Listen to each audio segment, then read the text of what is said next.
the skies opened up and it rained heavily for 7 days and for 7 nights.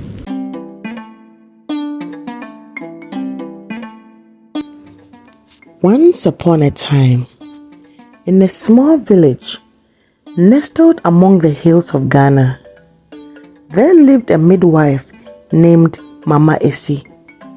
Mama Esi was known throughout the entire village for her skilled hands and kind heart, or so everyone thought. In reality, Mama Esi harbored a deep bitterness within her. She had never been able to have children of her own.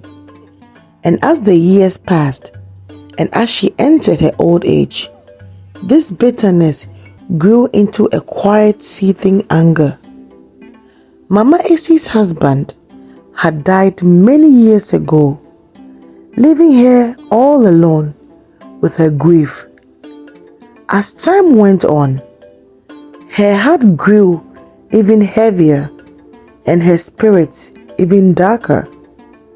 She started to cast spells on the newborns she delivered.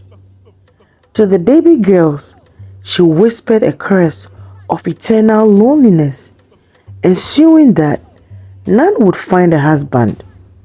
To the baby boys, she doomed them to a life of hardship and struggle. And as she was the most experienced midwife in the village, almost all the children were born under her care.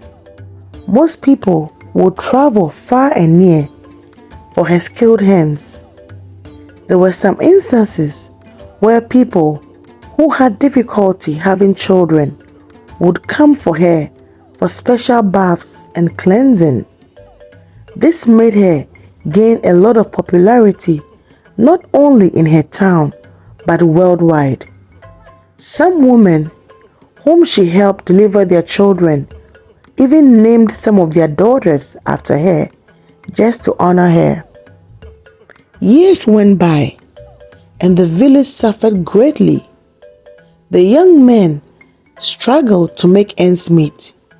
No matter how hard it worked, most of the young men worked hard jobs like being tractor drivers, driving Okada, or even worked as shoe shine boys, cleaning and mending people's shoes. They lived long years of struggles. The young women grew to adulthood without any suitors coming to seek their hands in marriage. In some instances, the suitors would agree to ask for the woman's hand in marriage, but something strange would happen. They either got into car accidents or run mad or even decide to change their minds for no apparent reason. It seemed as though the entire village was under a heavy cloud of misfortune or siege. It was now the talk of town that even neighboring villages began to point fingers at them and call them cursed.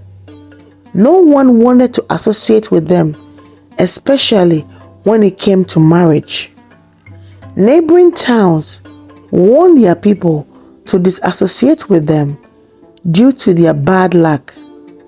One day, a group of young men, tired of their unending struggles, gathered under the shade of a large baobab tree.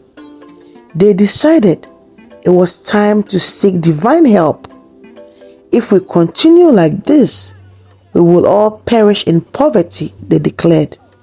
They were tired of their long life of struggles and hardship. So they ventured to a sacred mountain to pray and fast, hoping for a miracle and a change. They had nothing left to lose. For 3 days and for 3 nights, they prayed without food and water, crying out for a change, pleading for divine intervention. On the 3rd night, one of the young men named Kwame had a vivid dream. In his dream, God revealed to him that the source of the village's hardship was none other than Mama Esi. he was shown that the only way to lift up the village's curse was to make Mama Essie confess and undo her evil spells she had cast on the young innocent children. With hearts both heavy and hopeful, the young men returned to the village. They rushed to the king's palace and narrated the entire situation to the king. The king, shocked by the revelation, summoned Mama Essie to the palace.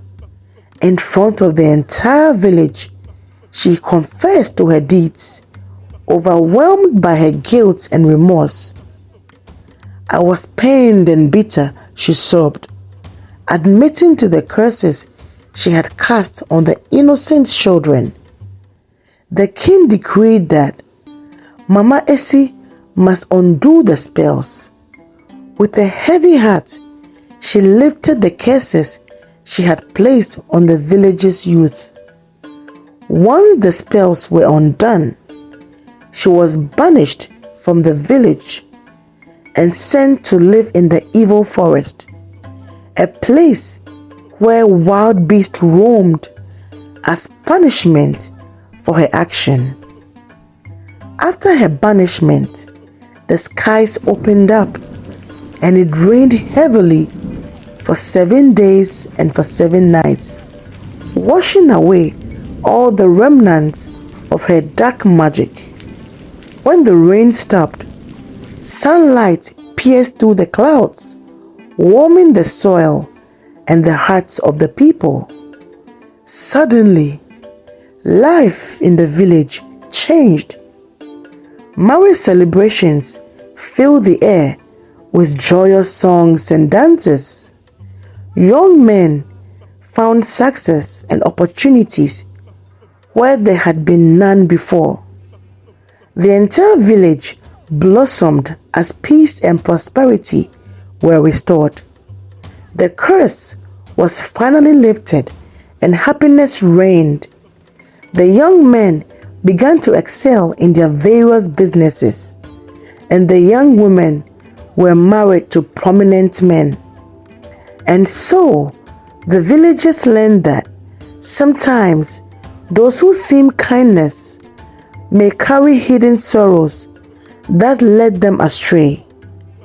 They also learned that the power of unity and the strength of forgiveness was very paramount and important. The moral of the story is that bitterness can cast long shadows, affecting not just oneself, but also those around us. It is very essential to address one's inner sorrows and resentments, as they can lead to unintended harm to others. Moreover, the story teaches us the power of community, unity, and the transformative grace of forgiveness, reminding us that healing is possible and peace can flourish where once there was only pain. And also, when faced with repeated cycles, one need not to fold their arms and accept it as normal, but the need to inquire of the root cause through prayer and fasting. At the end, victory will surely come to pass if only you don't give up, if only you do not resent. Continue to pray and seek the face of the Lord for a change, and He will surely come through for you. Thank you.